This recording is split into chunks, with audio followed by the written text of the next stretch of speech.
Lindsay Gordon is a successful and respected entrepreneur in the real estate field. She has flipped over 100 properties, as well as managed, sold, and got performing over 1,000 mortgage notes.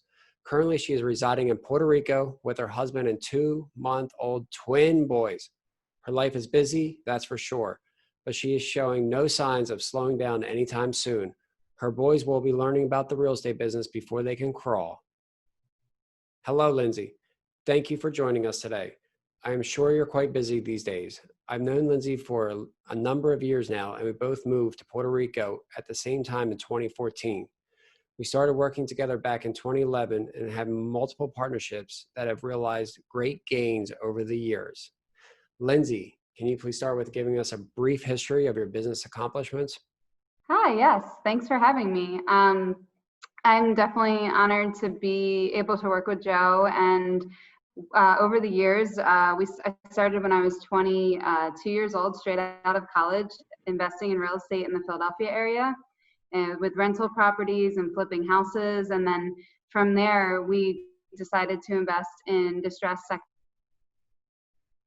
mortgages throughout the US. And the best part about that business is I saw the ability to work virtually and to create a more scalable business model. And from there, we were able to grow immensely and move to Puerto Rico because of that and take advantage of tax benefits. From moving to Puerto Rico, we were able to start investing in commercial properties and various residential properties throughout the island, and to take advantage of the tax benefits here for properties as well. That's awesome. Now, I know some of your background, so I know you started some great financial habits, since you were a teenager. Can you kind of give our listeners some background? Well, I guess I was always a bit crazy, and I guess anyone successful is crazy to start, right? So when I was 13, I thought, well, if I need to be able to afford to live on my own, what do I need to do to accomplish that? So I started working and building like little swimming lesson businesses. And just the most important thing that I found is I was fortunate, of course, to have a great family who paid for everything as a kid. So anytime I got money for birthdays or money that I made at work, I would just save it all. Instead of buying stupid things or going to the movies or something that maybe my parents might even pay for, I would just save my money and have them pay for it. And from there, I was able to even, back in the day when CDs were really good, I opened up like a 7% CD when I was 13 at the bank myself, and just learned more and more about investing from there, because I realized if I had the money and I didn't spend it, starting at a young age, I could gain a lot more money a lot quicker than other people who decide to save money starting when they're 40 or 50 years old. So you leverage OPM, or in other words, your parents' money. I guess Huh? so. So, from your lessons, yeah, I learned that young. that's good. So from your lessons in your life so far, what financial habits are you going to teach your kids?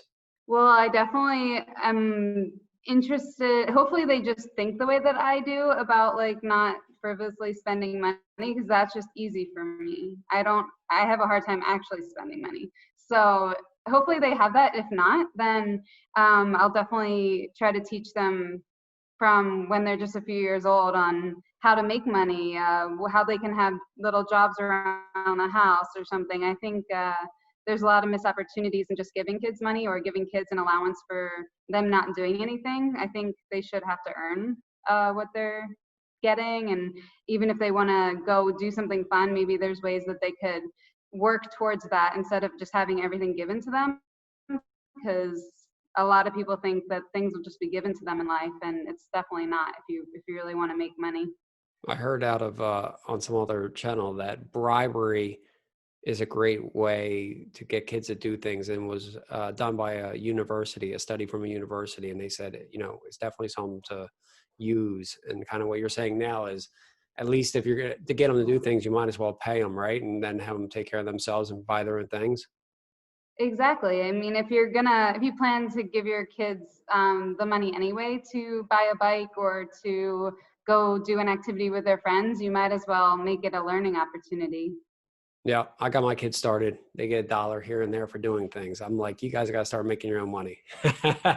Once they start asking for buy toys or buy me this, then I'm like, that you got to start earning it now. We don't like that those kind of comments. At what So, age did you start doing that? well, the one just started probably more than less at age 3, I guess 3.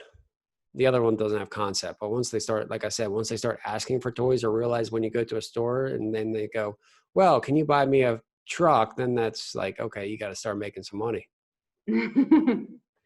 So let's get into your note investing career, or I guess also real estate.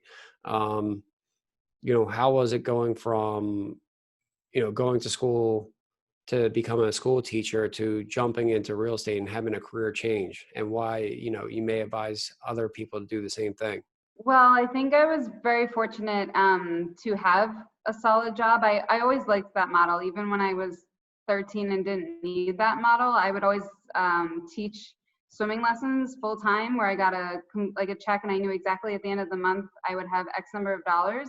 And then on the side, I would go and make actually hundreds of dollars more teaching private swimming lessons. But if someone canceled, I didn't have to worry or stress out about it because I knew how much I was already going to get. And so I actually found that was really helpful when I graduated college as well, because I had a base salary. I didn't have to do any real estate deals. I could do them if I chose to, and I thought it was a good idea. And some people I saw throughout my experiences would feel like they had to because they had to pay for their family and their kids. And a lot of times that's not the best way to make a smart investment choice. You should be making it because it's a good idea, not because you have to. And so I was able to transition from having a full-time job, working nights and weekends, which of course at first is a lot, into making more money from real estate and being able to quit my teaching job. So that way I already knew I was set every month with my real estate income and could grow that from there. So from your experience in buying real estate, what are some lessons that you've learned, and some tips you could give listeners if they're getting into the real estate? Well, some lessons that I've learned in real estate is there's two types of people, I think, and then there's the people that are successful. I think there's people that just do things without thinking about them. And then there's people who think about them and don't do things. And then I think there's like people who are in the middle, which I hope I fall into, where I think about it strategically enough to just go and do it without overthinking it. Because there's people who never even do a real estate deal, yet they probably know 100 times more about real estate than I do. And then there's other people who don't know enough, aren't doing their research, and are just getting into things that don't make sense. So I think that's probably my biggest thing, is to find the balance and to take action. I'm definitely an action taker. And if I wasn't, I would still be teaching high school math in Philadelphia. So as Nike would say, just do it. Yeah. That's one of the best slogans, right? So, leading into your note career, how do people get started in note investing? Well, the biggest thing I found with note investing was it's a bit different than real estate. Real estate, it's a bit easier to find a property and to know you're actually getting a house and where it's at. With note investing, you're buying the paper. And so when you're buying paper, you have to trust the people that you're buying it from. So I think networking in note investing is even more important than real estate, because you have to trust that you're getting a legitimate product from the person you're buying it from. That's good. And so over your experience of managing all those loans, what are some key takeaways that, were from your experience? For managing loans, I think the biggest thing is to first have an organizational system, because with loans you can manage more, especially the more organized you are.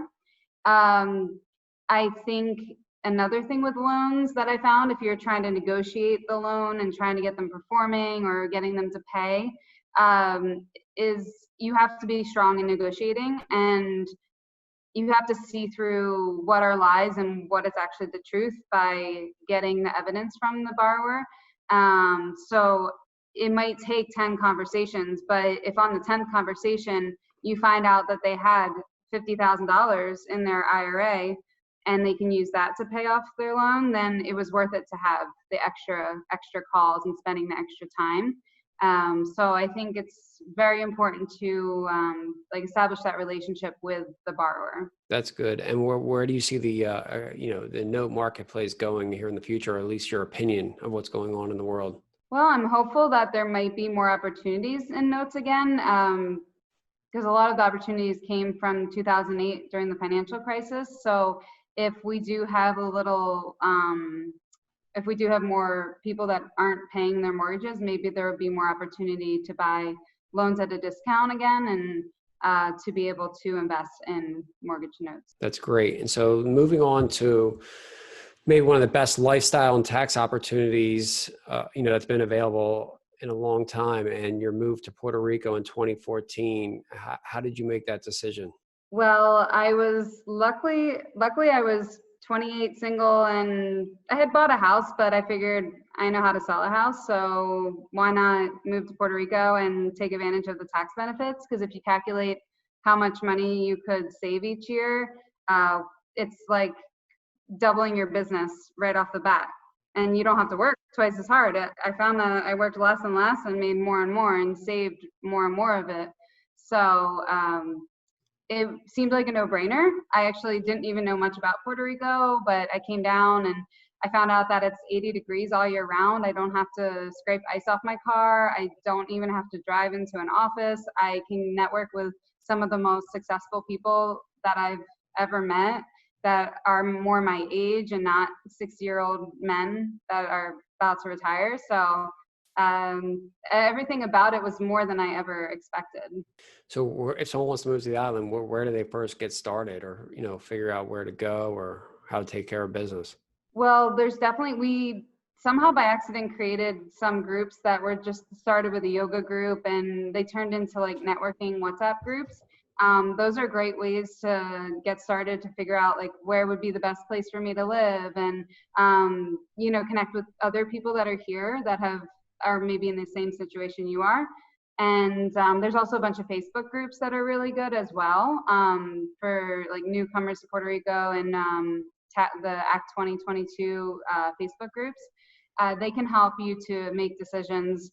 But I think coming down to the island, staying in San Juan, seeing if that's a good fit for you. If not, maybe Dorado is also a good fit, because there's a lot of community there. And I think when you establish a community here, you'll really love it and probably never want to leave. So you moved to Puerto Rico single, and now you have a family, married there, and two new ones. I mean, kind of, go through how that's changed your life. Well, yeah, it has changed my life completely. And I definitely feel like I'm in a decision where I could stay in the city where I'm close to so many people and my friends, or move to more of the suburbs. I still am not sure which would be best fit for me and my family, but I think having a family here and raising kids here is, everyone tells me it's easier. I don't have the experience to compare it to, but they can wear the same thing all year round. It's you just throw on something or take them outside naked with a blanket and you can walk down the street. It's just nice place to raise kids because I think it's a little bit easier, and there's a lot more kids and they can learn Spanish and be bilingual before they're 5 years old. So that's definitely really important to me as well. That's good. And so what is going on in the real estate market in Puerto Rico currently? In Puerto Rico, it seems like it's still a very opportunistic market, whereas in the States, there's a lot of competition, a lot of hedge funds and large institutional buyers that are purchasing real estate, which drives up prices and down the returns.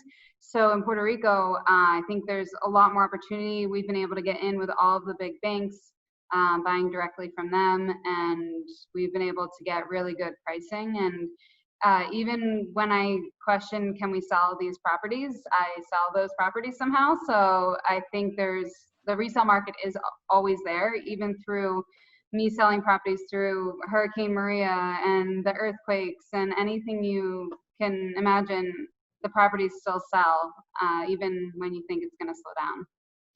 How do you think the market is doing in the economy in general with all the challenges it's faced over the last few years? The market in Puerto Rico? Correct.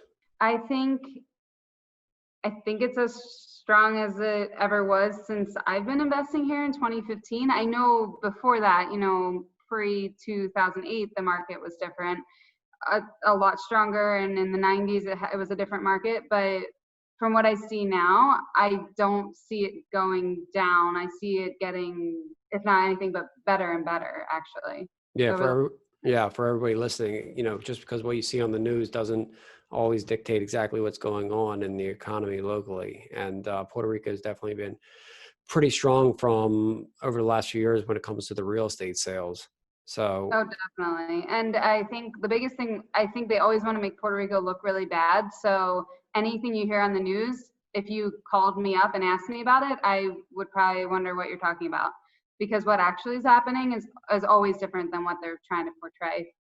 They're always trying to make Puerto Rico look bad. And so what are your plans moving forward here, from here in Puerto Rico? What are you doing? As far as investing or personally? Everything. Oh, I don't. If you live in Puerto Rico, you don't have to have plans, so it's better. Always No decide tomorrow, pressure. right? Always decide tomorrow. But what do you think? What do you think is going to happen in just general with, the lack of tourism and everything going on? Um, it doesn't seem to affect the business that we're in with real estate because mostly everything I do is locally driven. So I'm still selling to people, and people still have cash somehow hiding that they buy these properties with. And if anything, I think I found that people have nothing else to do right now, so they're really interested in fixing up properties as a hobby or project. So I don't see it affecting what I'm doing per se. All right. And what is, so to leave to leave off with this final question, what is the biggest takeaway for our listeners that you can provide from your experience in investing your capital, growing your wealth, and minimizing your tax bill? Biggest takeaway. Well, if it could be two things, I would say to start young and to take action, like calculated action that you can implement what you're learning directly to what you're doing, and to start learning that when you're young, because usually when we're young we have all the time in the world, and then you get kids and then you don't have any time. So That sounds great. And now for all of our listeners that want to reach out to you, what is the best way to get a hold of you? they could find me on Facebook. It's facebook.com/Lindsay, LINDSAYE, Gordon, GORDON. They can message me there if they have any questions. That's a great way to get me. All right. Well, I thank you for coming on today. Thanks for having me. Enjoy. Hey, everyone. Thanks for watching my latest interview. If you like what you saw, please click the subscribe button below to become a member of the Joe Robert community. Be sure to hit the bell to turn on all notifications so you always know when I post a new video. Tell me what you thought about the content in the comments below. I always read them and would love to answer any of your questions.